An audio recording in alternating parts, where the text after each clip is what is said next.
Some moments don't begin when they happen. They begin years earlier in small silences you learn to swallow. That night at our weekend dinner, when my sister smiled and introduced her new boyfriend, I felt it again, that familiar tightening in my chest. Everyone adjusted in their seats. No one said my name, but somehow the air shifted toward me. And before he even asked what I did for work, I already knew I was about to be measured. Long before that dinner ever happened, I already understood my place in that house. No one sat me down and explained it. There were no rules posted on the refrigerator. It was something I learned slowly through pauses that lasted just a little too long, through smiles that felt tight around the edges, through the way my name seemed to disappear in conversations that were supposed to include me. My father Richard never shouted about my work. He didn't need to. His method was quieter than that. Whenever guests came over and someone casually asked what I was doing these days, I would feel him shift beside me.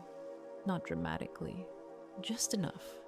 He would lean forward, clear his throat, and gently steer the conversation somewhere safer. Promotions, investments, real estate, anything that sounded polished and impressive. It was subtle enough that an outsider might think he was just being social, but I knew what it meant. My life was a topic that needed to be handled carefully, or avoided altogether. He never said he was ashamed. He never had to. The redirection said it for him. My mother Linda had a softer approach, but it cut just as clean. When my job did come up, her tone would change. It would drop slightly, like the walls might be listening. She would describe what I did in the simplest, smallest way possible. No details, no pride. Just enough to close the subject before it opened too far. If I tried to add something honest about why I cared about my work, she would nod quickly and then pivot to someone else's accomplishment. It wasn't loud rejection, it was adjustment, a gentle correction, a reminder that my life was acceptable only if it stayed quiet. And then there was my sister Belle. Belle never pretended the way our parents did. In front of others, she wore her polished smile like a performance, supportive, light, easy. But when it was just family, her eyes told a different story. She treated my work like a phase I hadn't grown out of, like a hobby I was stubbornly defending. She would make small jokes, the kind that sounded harmless enough to pass as teasing.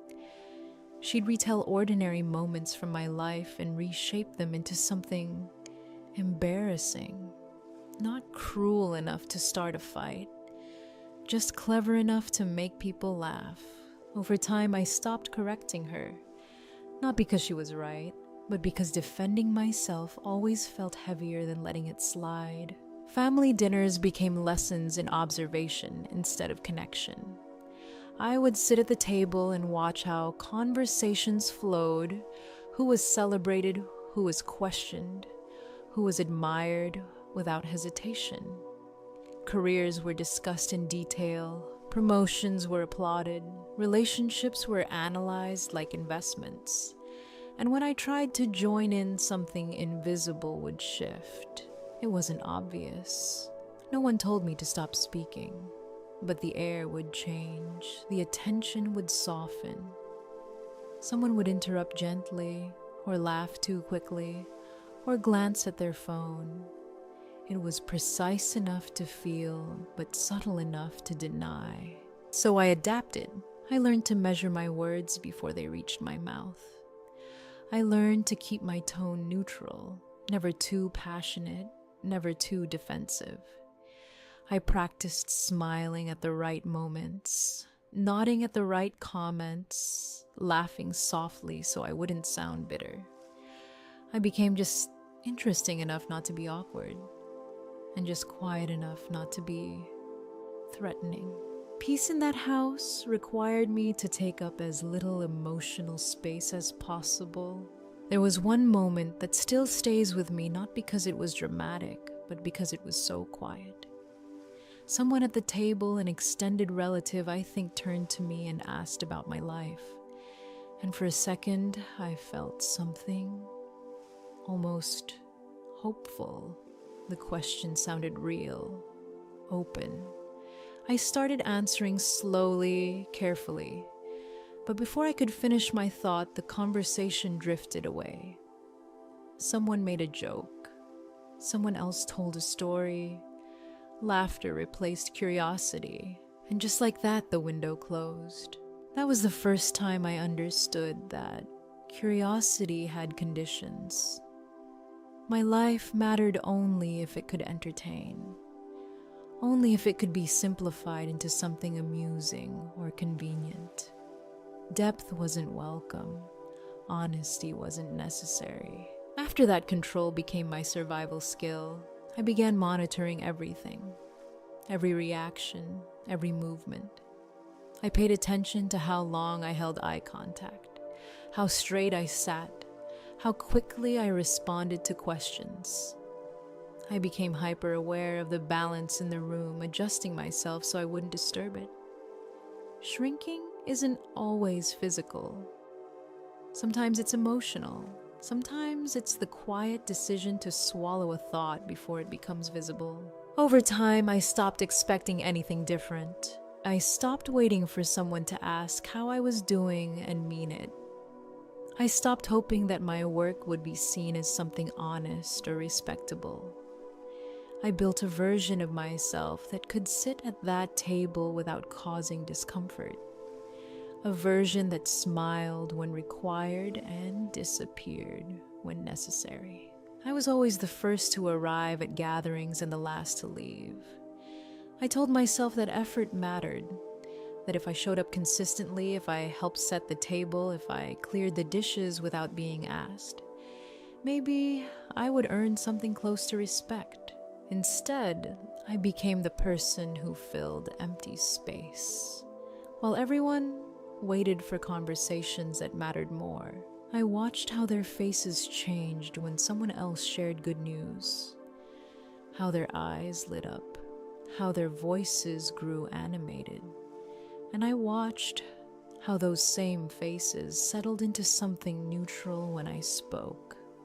Not hostile, just restrained. There's a particular kind of loneliness that happens when you are physically present but emotionally edited. When your name is spoken, but your story is trimmed down to fit the room. The hardest part wasn't the jokes. It wasn't even the redirection. It was the normalization. The way this dynamic became ordinary. The way I started believing that this was simply how belonging worked, that love required adjustment, that respect had to be earned through silence. I accepted that my role was to be manageable. I told myself I was being mature, that I was avoiding unnecessary conflict, that staying quiet was a strength. And in some ways, it was. It kept the peace. It kept the dinners from turning tense. It kept my parents comfortable. But comfort for them often meant erasure for me. When you live like that long enough, you begin to forget what your full voice sounds like. You second-guess your instincts before they even surface. You calculate how your words might be received before you decide whether they deserve to exist. By the time that weekend dinner arrived, the one where someone new would be watching everything, I was already trained. Trained to shrink. Trained to edit myself. Trained to sense the smallest shift in atmosphere and respond by becoming smaller. I didn't walk into that house expecting support. I walked in expecting evaluation.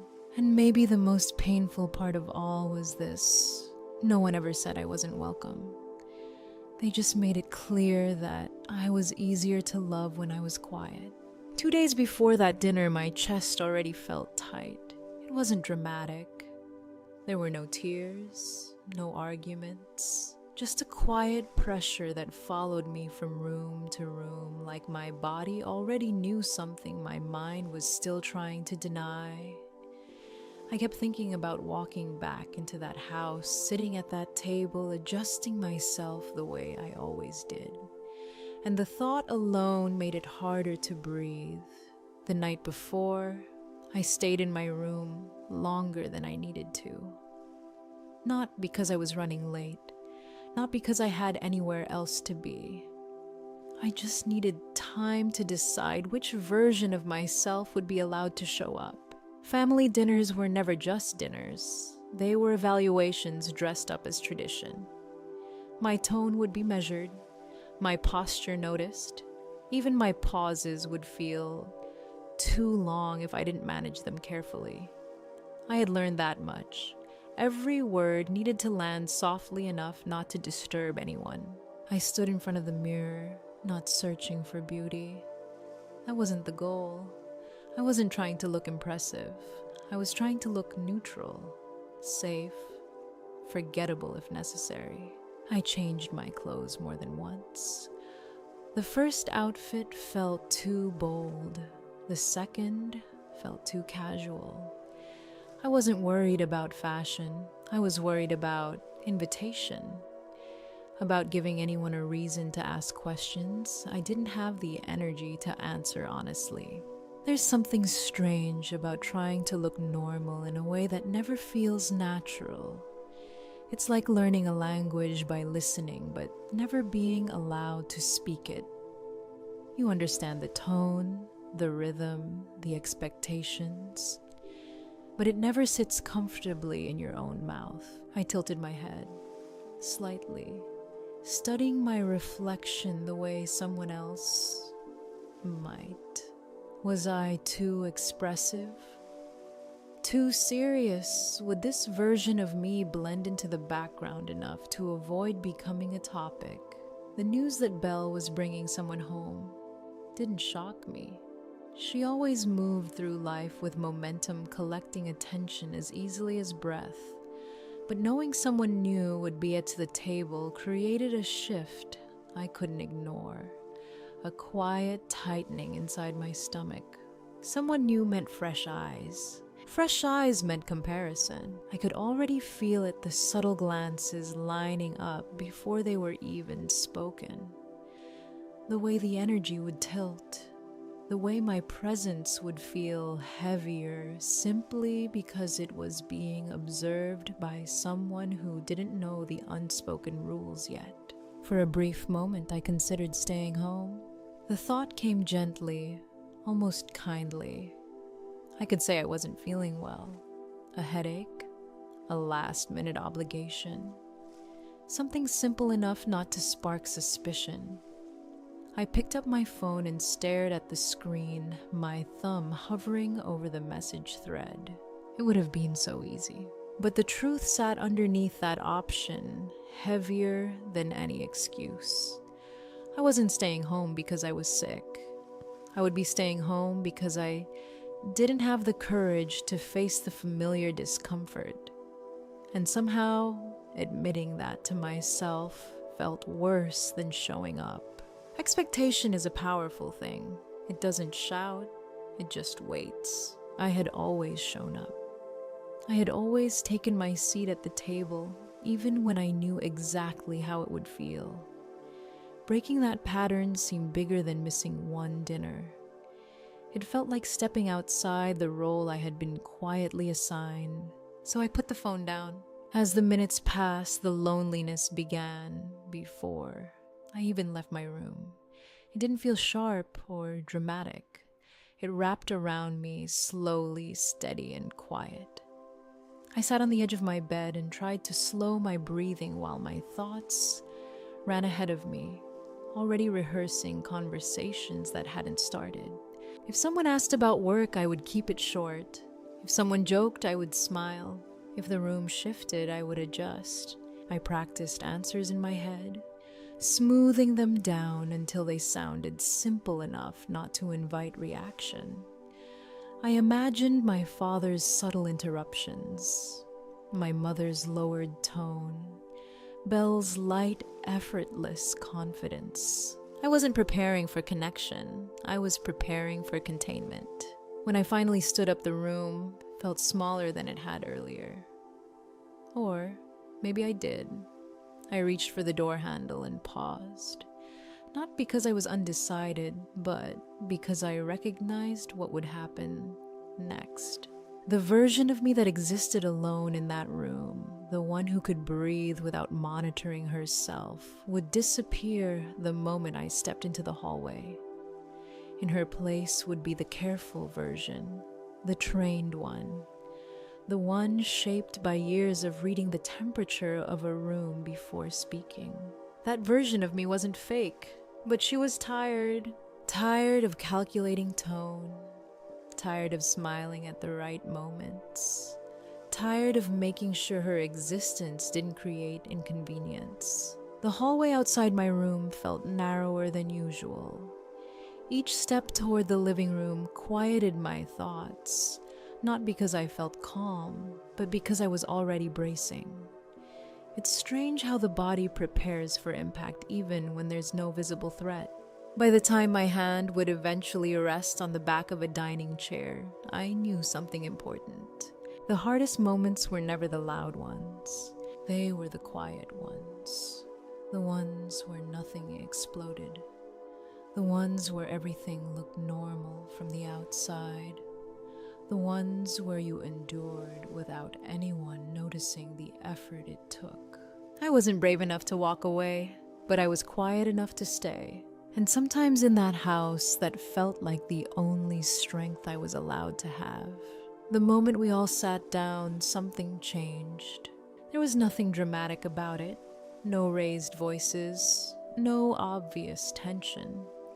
But the silence stopped feeling ordinary. It felt arranged, deliberate, like everyone had adjusted themselves half an inch closer to whatever image they wanted to present. Belle introduced Trevor with that light, confident tone she always mastered when she wanted to appear effortless. Her smile was warm, controlled, practiced in a way that made everything look easy. She didn't rush. She didn't stumble.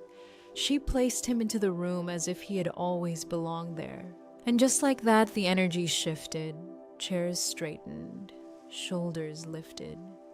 Even the way forks were held felt more careful. My parents didn't say it out loud, but I could see it, the silent agreement to perform, to look stable, respectable, polished. I felt the shift before anyone looked at me. It's strange how you can sense a tension tightening like a string being slowly pulled in your direction. No one said my name. No one pointed, but I knew. I had lived inside that pattern long enough to recognize it without proof. Trevor's eyes eventually moved toward me, naturally politely. He smiled in a way that felt genuine, not invasive, not mocking, just curious. The kind of curiosity that exists when someone is trying to understand the family they've just stepped into. So he asked gently, his tone respectful, almost careful, "What do you do for work?" The question floated across the table like something harmless. And to anyone who didn't know this room, it probably was. But my stomach tightened before I could even open my mouth. I saw my father shift first. It was subtle. A small lean forward, his hands folding together on the table. His voice came out smooth, conversational, almost relaxed. "Don't embarrass us," he said quietly, just loud enough for me to hear the warning beneath it. "Just keep your answers simple. Don't make this awkward for everyone at the table." He didn't look angry. He didn't raise his tone. That was never his style. But the message pressed down on me with a weight that felt familiar, as if I had already done something wrong without speaking a single word. Before the silence could stretch too long, my mother followed.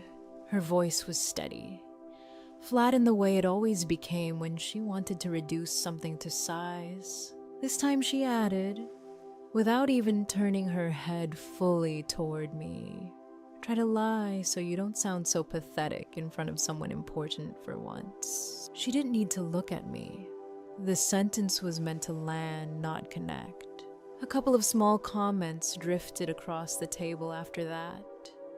Not loud enough to call out, not sharp enough to be called cruel. Just placed there. We don't need details. Just say something normal and move on. It sounded almost rehearsed, as if we had all played this scene before, as if they had memorized their lines so well that the delivery no longer required effort. The air around me thickened. It wasn't empty silence.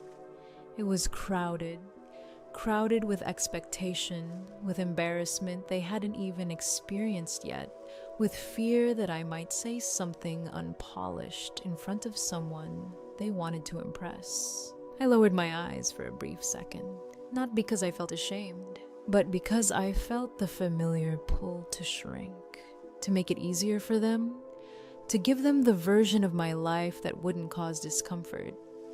I knew exactly what they wanted to hear. A simplified answer, something respectable, something trimmed of truth, something that could sit neatly beside Belle's curated image. My hands rested still in my lap, while my thoughts moved faster than my heartbeat. This was the part I knew well, the moment before I spoke, the moment where silence was still an option, where compliance would restore the balance, where I could protect the atmosphere at the cost of myself, just like I had so many times before. Everyone waited. Trevor's expression hadn't changed. He still looked open, unaware of the quiet storm that had just passed between my parents and me. Belle sat comfortably confident in this script she assumed I would follow. The pressure wasn't loud. It was precise, and it hovered there, suspended in the space between my name and my answer. In that pause, I understood something clearly. I knew exactly what they wanted from me. A smaller answer, a polished version, something safe enough to protect the image sitting around that table. I knew how to give it to them. I had done it for years. But sitting there, feeling the weight of their warning before I had even spoken, I realized I had reached the edge of something inside myself. It wasn't anger.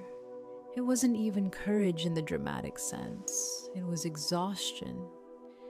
The kind that builds quietly over time, layer by layer, until one day you can't carry it the same way anymore. I told myself I would not lie. I told myself I would not decorate my life just to make their faces relax. I would not twist my truth into something easier to swallow. Whatever happened after this moment would belong to them. But what I said would belong to me. When I finally lifted my eyes, I didn't raise my voice. I didn't rush. If anything, the steadiness made the air feel heavier. I started simply. I said that the version of me they pretended not to see had always been stronger than the image they preferred to describe. That my life was not something temporary or embarrassing just because it didn't match their expectations. Then I turned slightly toward Belle, not accusing, not dramatic, just direct. I explained how she had used my life as material for her own stories, how ordinary moments became jokes once they passed through her voice, how she reshaped things I had trusted her with into something lighter, funnier, more convenient for her audience. I said it calmly. I didn't attack her character. I just described the pattern. I told her that words repeated for years stop feeling harmless. They settle into the way people learn to see you. They become part of your identity inside your own home. I let the silence hold that for a second. Then I continued. I said this wasn't accidental. It wasn't playful teasing that had been misunderstood. It was comfortable for her. It worked for her. And because it worked, it continued. My eyes moved toward my parents. I said that silence isn't neutral, that looking away isn't the same as not participating, that distance, coldness, and convenient distractions become their own form of agreement over time. I described moments when protection should have been automatic, when support should have been instinctive, when kindness should not have required negotiation. I didn't raise my tone. I didn't cry. I just spoke like someone who had carried these observations quietly for too long. Neglect isn't always loud, I said. Sometimes it's slow. Sometimes it's subtle.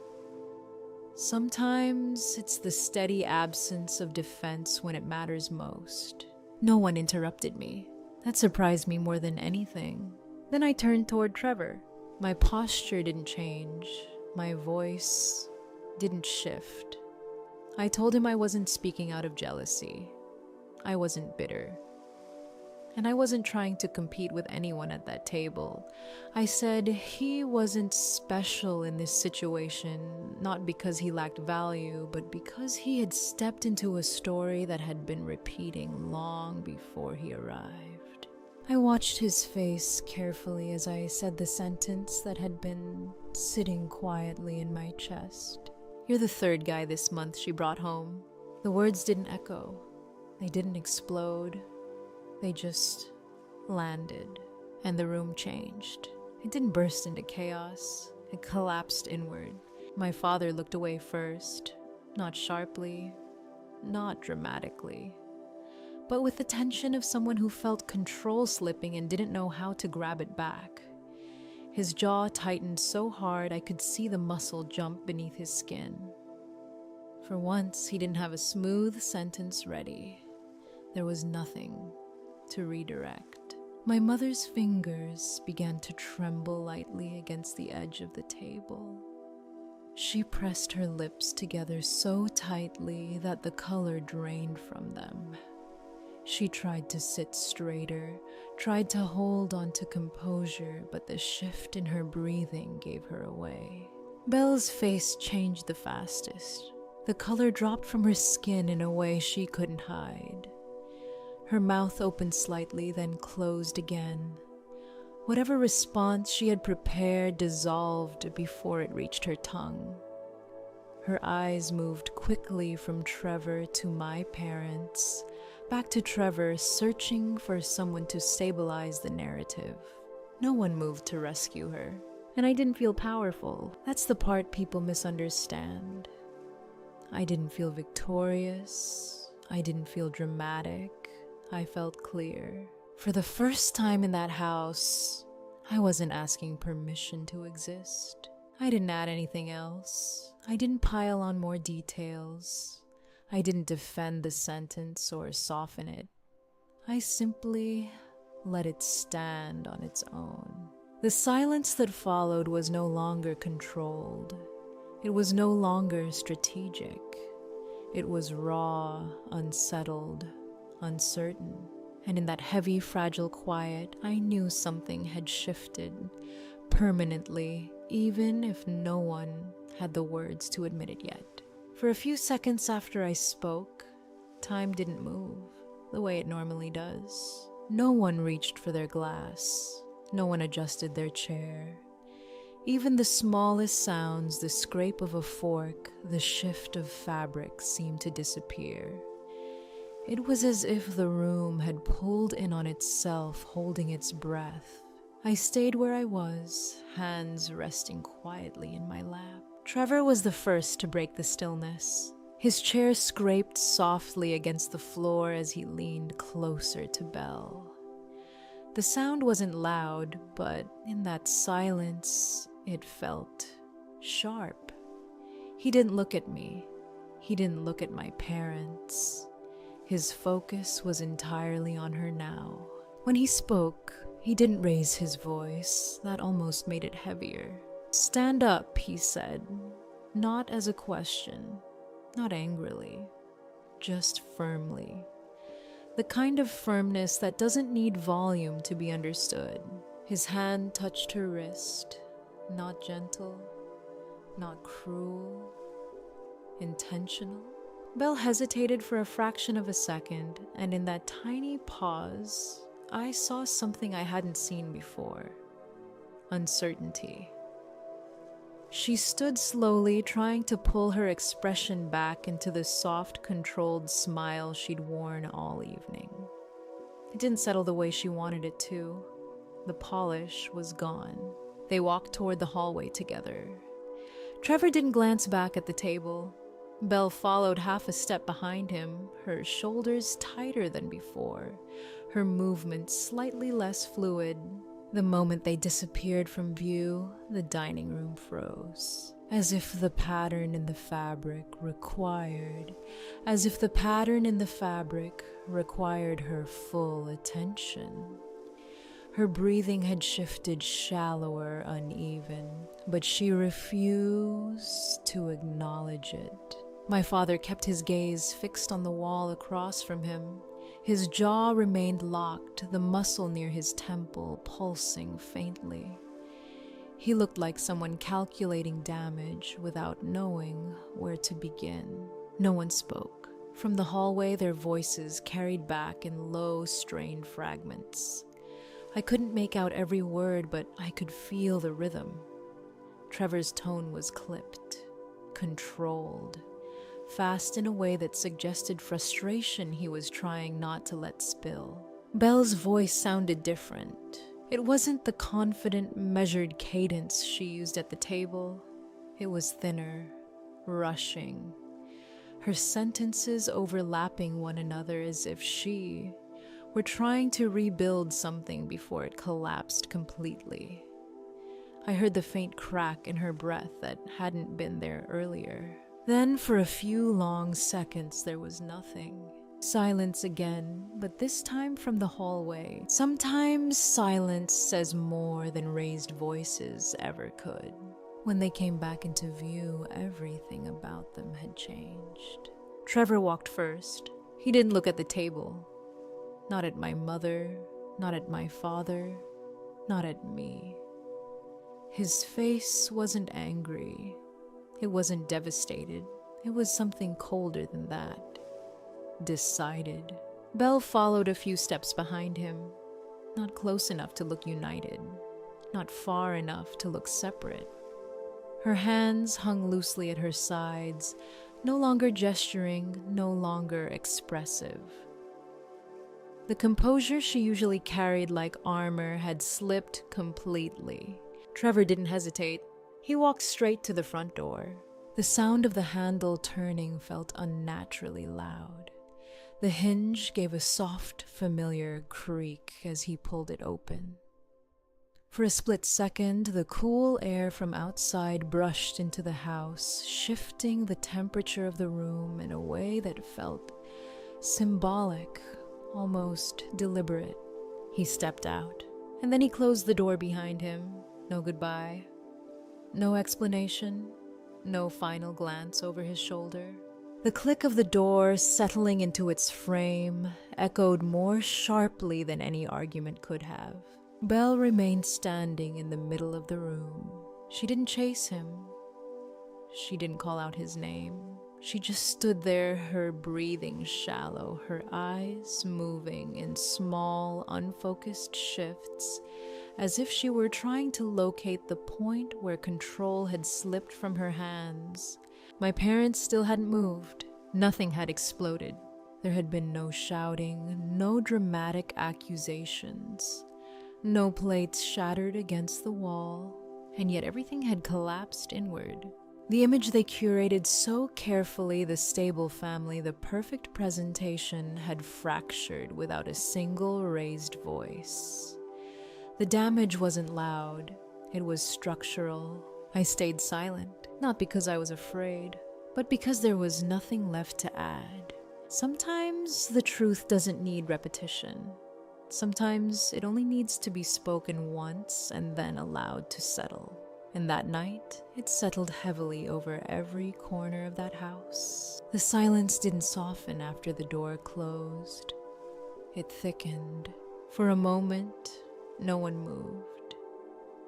Then my father shifted, not physically at first, but emotionally.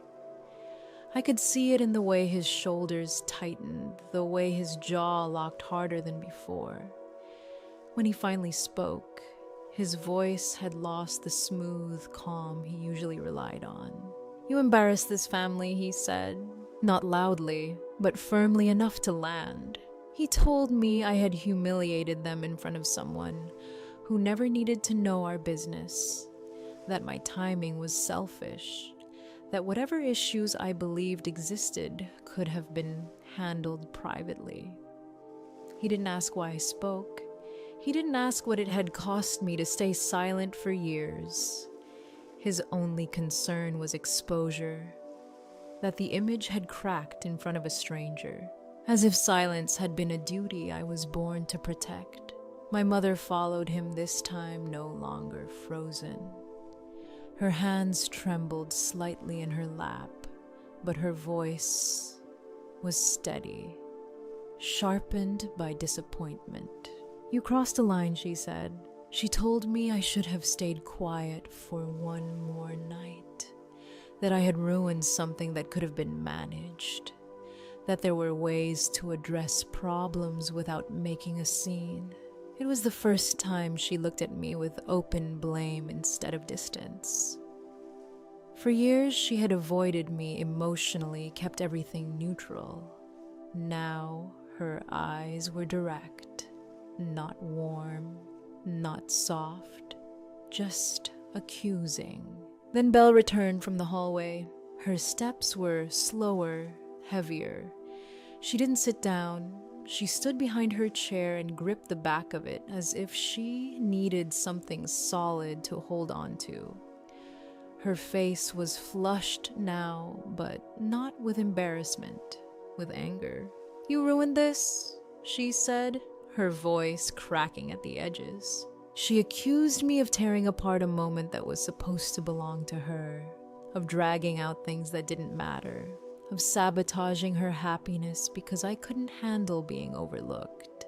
With each sentence, she stepped closer, not touching me, but pressing into my space with her presence. "You've always been too quiet to deserve attention," she snapped. "And now you open your mouth just to hurt me." Her words were louder than before, but they sounded unsteady, unbalanced. This was what she sounded like without control. And through all of it, I didn't raise my voice. I didn't interrupt. I didn't defend myself with anger. I let them finish. I let the accusations settle, and when I finally spoke, my tone stayed even. "I'm not apologizing," I said. Not cold, not aggressive, just clear. I told them I was no longer interested in being managed, hidden, reshaped to protect their image.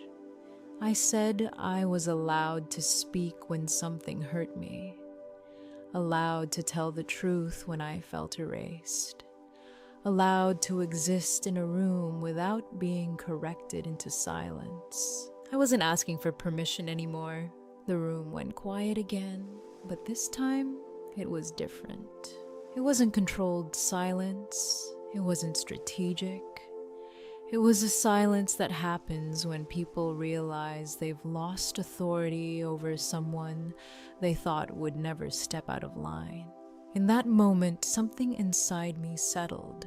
I knew this would be the last night I allowed them to decide how much pain I was supposed to tolerate to keep the peace. I didn't threaten to leave.